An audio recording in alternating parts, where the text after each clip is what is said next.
Hello po mga kasubscriber, magandang umaga po sa inyong lahat. Nandito naman po tayo sa ating YouTube channel po.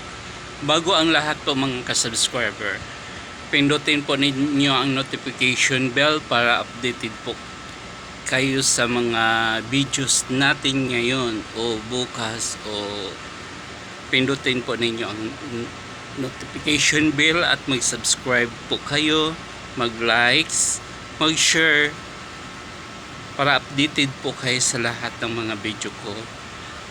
Marami pong salamat sa mga subscriber po natin na nag-comments at nag-subscribe. Malapit na po tayo makarating sa 1,000 subscriber. Bago ang lahat po mga ka-subscriber,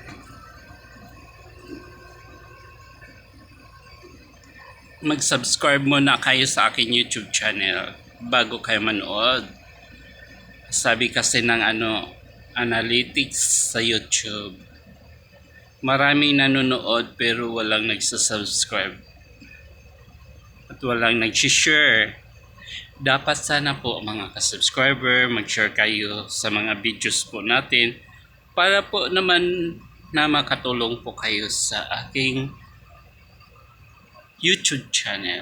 Maraming pong salamat at magandang umaga po sa inyong lahat. At tatalakayin po natin ngayon about sa mga 230 na masyado na po sila inaapi, binaloroha ang kanilang mga dignidad, ni walang hiya. Hindi talaga sila makamove on. At nag-ano po sila po mga ka-subscriber, gumamit ng mga kung ano-ano para masiraan lang ang mga Duterte. Syempre tayo naman po is supporter ng mga DDS kay Tatay Digong.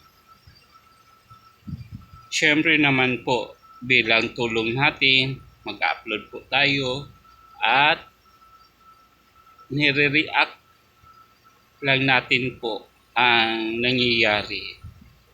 Yun lang po ang matulong po natin sa kanila, mga Duterte. Ngayon po, hindi po sila, ayaw po nilang tanggapin na matatalo na sila.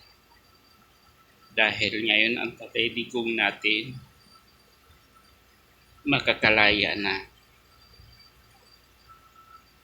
Maraming nagmamahal sa kanyang mga Pilipino at sa ibang bansa. Ang tatay po natin ngayon, sikat na sa buong mundo. Siya lang tanging ang presidente na sikat. Diba? Alam naman po natin kung maganda ka,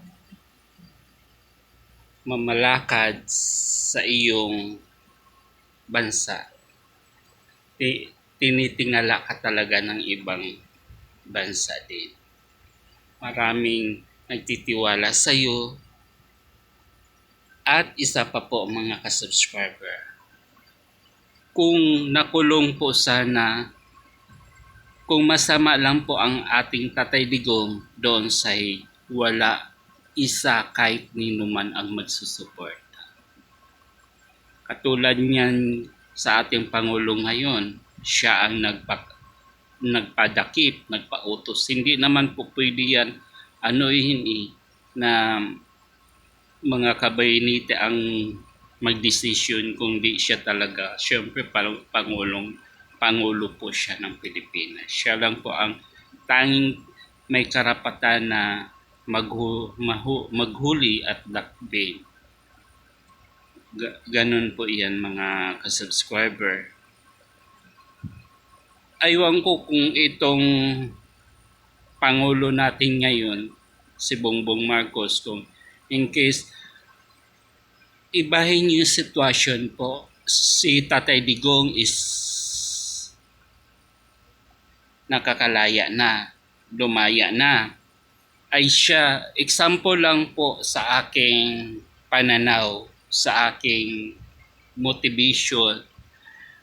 Kung ang ating presidente ngayon na si Bongbong Marcos, kung baliktarin ang sitwasyon, palit sila ni Tatay Digong sa ICC. Maniniwala ba kayo na may magsusuporta doon sa kanya? Wala po. Dahil po wala siyang nagawa sa ating bansa. 3 years na po siyang nanunungkulan sa ating bansa. Kahit isa wala siyang nagawa. Wala siyang nag-progress ng mga kung ano-ano about dito sa Pilipinas. Dapat yung nagawa ni Tatay Digong noong siyang Pangulo hindi natapos sa termino niya, parang kapos or kulang. Dapat pinuno niya yun. Pinatuloy po sana niya yun. Ngayon anong nangyari? Wala. Hanggang nasisira na lang ang mga ginawa ni Tatay Digong noon na hindi niya natapos. Dapat tinuloy ito ngayon sa administration. Ngayon, ubos na ng pera yung ating bansa. Wala nang kapira-pira, utang na lang sa ibang bansa kung saan umuutang. Ngayon, ang utang ng Pilipinas, lumulubo na. Saan napunta yung pera na yun? Yung ano din sa PhilHealth, nawala na din po. Yung Maharlikapan is saan na napunta yun. Kaya po, dapat sa Inday Sara hindi dapat yun ma-impeach. Kasi wala naman siyang ginawa eh. Wala siyang accountability. Kung mayroon naman, bakit hindi nila gi-proceed sa mga sa mga korte? Dapat sinampahan siya sa ombudsman kung nagkakasala siya. Wala naman. Mismo nga po ang ng UWA nagsabi wala, malinis ang track record niya. O, 'di ba? Kung bubuksan lahat ang confidential ni Sara, dapat lahat kayo mula sa presidente hanggang sa congressman, dapat pinakita din ninyo yung confidential pan. Bakit kay Inday Sara man lamang? 'Di ba? Ano talaga 'yan yung talagang ayaw kasi ninyo sa mga Duterte kasi hadlang sa mga hangarin nyo. Kasi sila kasi ang nagsusugpo ng mga anomalya dyan sa Malacanang. Lahat ng mga talagang susugpuin talaga.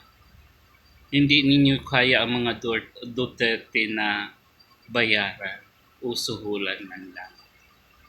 Kaya tinutuloy sa talaga nila yung magnanakaw dyan sa Malacanang. Maraming pong salamat. Hanggang dito na lang po ang ating video at saka may susunod pa tayo uli. Abang-abangan na lang po natin mga ka-subscriber kasi nagluloko na itong cellphone natin.